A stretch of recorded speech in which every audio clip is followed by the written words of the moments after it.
नमस्कार, मैं हूं कुमार गजेंद्र। जनपद ऑन द स्पॉट में आपका स्वागत है। आज हम बड़ी एक खबर लेके आपके सामने हाजिर हैं। बहुत बड़ा ब्रेकिंग है ये। पूरी दुनिया को इस ब्रेकिंग को जरूर जानना चाहिए, क्योंकि एक इजराइल के हमले में, इजराइल और हमास के लड़ाई में एक बहुत बड़ी चीज निकल के जो सामने आ रही है इन्वेस्टिगेशन से, वो एक ऐसा मामला निकल के सामने आ रहा है जो पूरी दुनिया को हिलाकर रख देगा। दरअसल हुआ ये कि हमास के पीछे जो खड़ा है, जो हमास ने इजराइल हमले में जो हथियार इस्तेमाल किए थे, आखिर वो हथियार आए कहां से थे?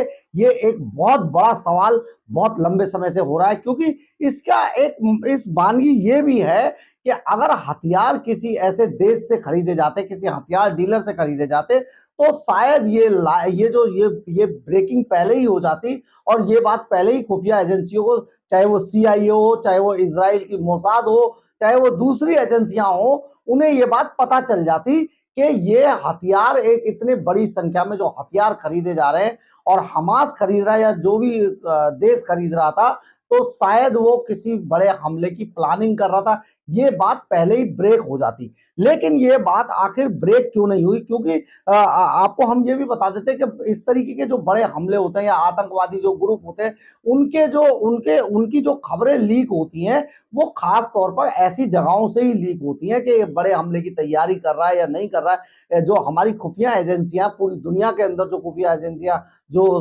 एक्टिव हैं, उनको ये सारी चीजें तभी पता चलती है जब वो कोई ऐसी हथियारों की या मिसाइल्स की या इस तरीके की जो बैलिस्टिक चीजें हैं, उनकी जो परचेज करने का जो मामला चलता है, तो ऐसी चीजें जो खुफिया एजेंसी है, उनके एजेंट्स को ये चीजें लीक हो जाती है, वहां तक पता चल जाती हैं और एक्टिव हो जाती हैं सभी देशों की एजेंसियां, या फिर सीआईए जैसी एजेंसियां दूसरी एजेंसियों को एक्टिव कर देती है। ये इतनी बड़ी कोई डील हो रही है, यानी कि कोई बड़ा खतरा मंडराने वाला है देश दुनिया के ऊपर, और इसमें जांच की जानी चाहिए। लेकिन इजराइल में इतना बड़ा हमला होता है, मोसाद जैसी एजेंसियां फेल हो जाती हैं, इसके अलावा जो फाइव आईज जो थी, वो एजेंसियां फेल हो जाती हैं, खुफिया एजेंसियां, और किसी को कानो कान भनक नहीं लगती। तो इसके पीछे तभी से, जब से इजराइल पर हमला हुआ था, तभी से इस पर जांच चल रही थी। उस जांच के बाद जो चौंकाने वाले तथ्य सामने आए हैं, वो इशारा करते हैं नॉर्थ कोरिया की तरफ। जी हाँ,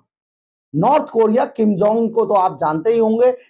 नॉर्थ कोरिया ने ये हथियार हमास को बेचे थे, ऐसे संकेत मिल रहे हैं। हमास आतंकियों को नॉर्थ कोरिया ने ही ये हथियार बेचे थे। इस बात का खुलासा इजराइल द्वारा हमले के बाद, इजराइल, आप समझिए, हमास, इस बात का खुलासा इजराइल द्वारा हमले के बाद जुटाए गए आतंकवादियों के वीडियो और जब्त हथियारों, जो हथियार वहां से जब्त किए गए थे मौका वारदात से, हथियारों की जांच पड़ताल से ये संकेत मिल रहे हैं कि जो हथियार, जो हमास ने हमले में जिन हथियारों का इस्तेमाल किया था, वो नॉर्थ कोरिया से खरीदे गए थे। अभी तक हम लोग सोचते थे आखिर नॉर्थ कोरिया की इकोनॉमी किस चीज से चलती है? वो लगातार बार बार बड़े बड़े हथियार बनाता है, लेकिन कभी किसी देश के साथ उसका कोई संपर्क नहीं है। इसके बावजूद उसकी इकोनॉमी आखिर चल कैसे रही है? अब ये बात भी सामने आ गई है कि जो नॉर्थ कोरिया है, वो पूरी दुनिया में आतंकवादी संगठनों को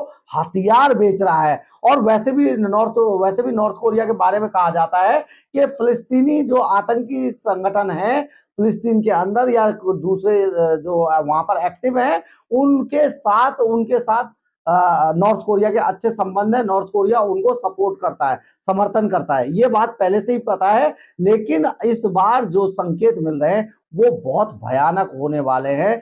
हालांकि नॉर्थ कोरिया ने इस बात से इनकार किया है कि किसी भी तरीके के हथियार उन्होंने हमास को बेचे हैं, ये उन्होंने मना किया है। लेकिन ऐसा है नहीं, क्योंकि इसमें जो F7 जो जो हथियार यूज हुआ है, वो हथियार नॉर्थ कोरिया में बनाया गया है और बड़ा घातक हथियार है। और F7 की सीरिया, लेबनान और गाजा पट्टी में मौजूदगी देखी गई है। इस बात की पुष्टि एसोसिएट प्रेस के विश्लेषण के आधार पर इस बात के संकेत मिले हैं। हमास ने F7 रॉकेट चालित ग्रेनेड का इस्तेमाल इस हमले में किया था परामर्श कंपनी आर्मेट रिसर्च सर्विसेज के डायरेक्टर और हथियार एक्सपर्ट एनआर जेन जॉन्स ने कहा कि ये सारे जो हथियार हैं ये बहुत घातक हैं और लगातार ये जो इजराइल पर जो हमला हुआ था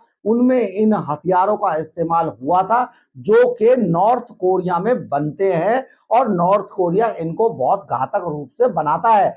ये सारी चीजें यानी कि इजराइल के ऊपर जो हमला हुआ, हमास ने जो हमला किया था उसमें नॉर्थ कोरिया के हथियारों का इस्तेमाल किया गया और हजारों लोगों को एक साथ मौत के घाट उतार दिया गया। हमास जैसा घातक जो आतंकवादी संगठन है, अचानक उसने पूरी दुनिया के अंदर आतंकवादी हमलों की दिशा और दशा दोनों बदल दी। ये सारा काम उन्होंने नॉर्थ कोरिया के हथियारों से किया था, क्योंकि ऐसे संकेत अब लगातार मिल रहे हैं कि नॉर्थ कोरिया के हथियार वहां पर किस तरीके से आए और उनका इस्तेमाल कैसे हुआ। यानी कि हमास लगातार नॉर्थ कोरिया के किम जोंग के संपर्क में था और उन्होंने ये सारे हथियार जो इजराइल पर हमले में इस्तेमाल किए गए थे वो नॉर्थ कोरिया से खरीदे थे। यानी कि नॉर्थ कोरिया बहुत लंबे समय से, यही कारण है कि नॉर्थ कोरिया से हथियार खरीदने के कारण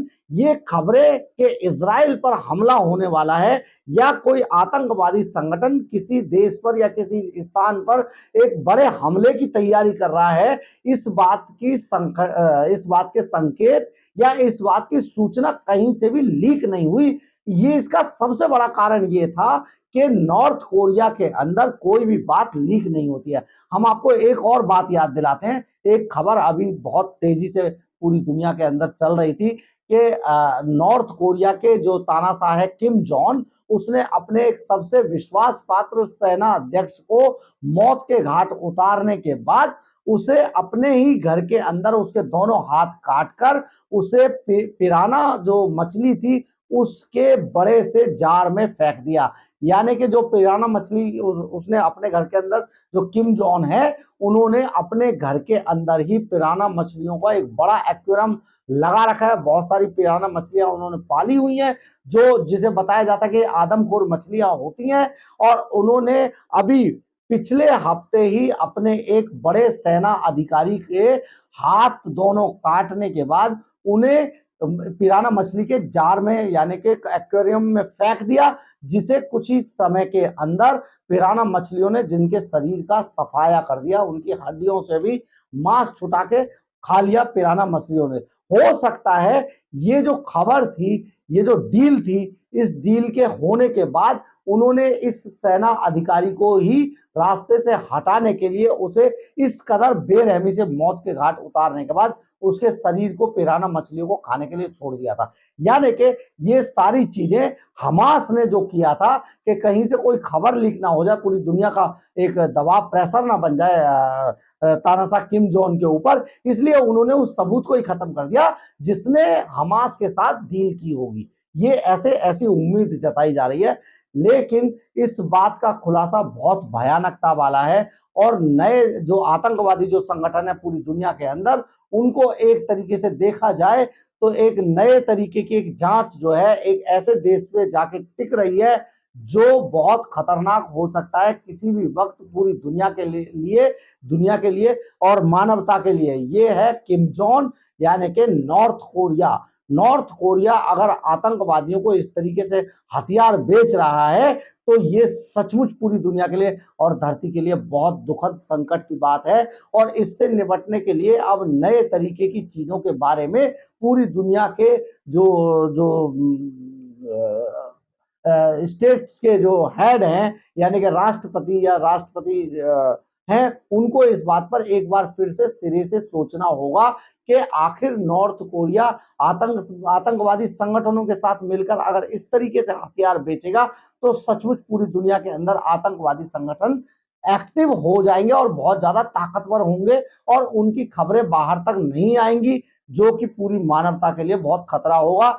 यानी कि अब आप ये समझ लीजिए कि इजराइल पे जो हमला हुआ उसके पीछे कहीं ना कहीं नॉर्थ कोरिया यानी कि किम जोंग जैसा तानाशाह भी था, जो कि अब हथियारों की या उस हमले की जांच पड़ताल के बाद सामने आ रही हैं चीजें।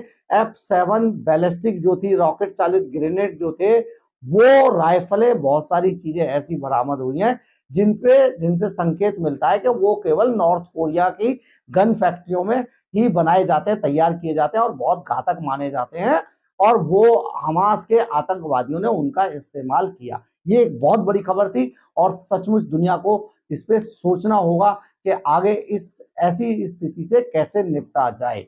अगर आपको मेरी खबर अच्छी लगी हो तो आप इसे लाइक, सब्सक्राइब और शेयर जरूर करें। इससे मुझे ऊर्जा मिलती है। जय हिंद, जय भारत।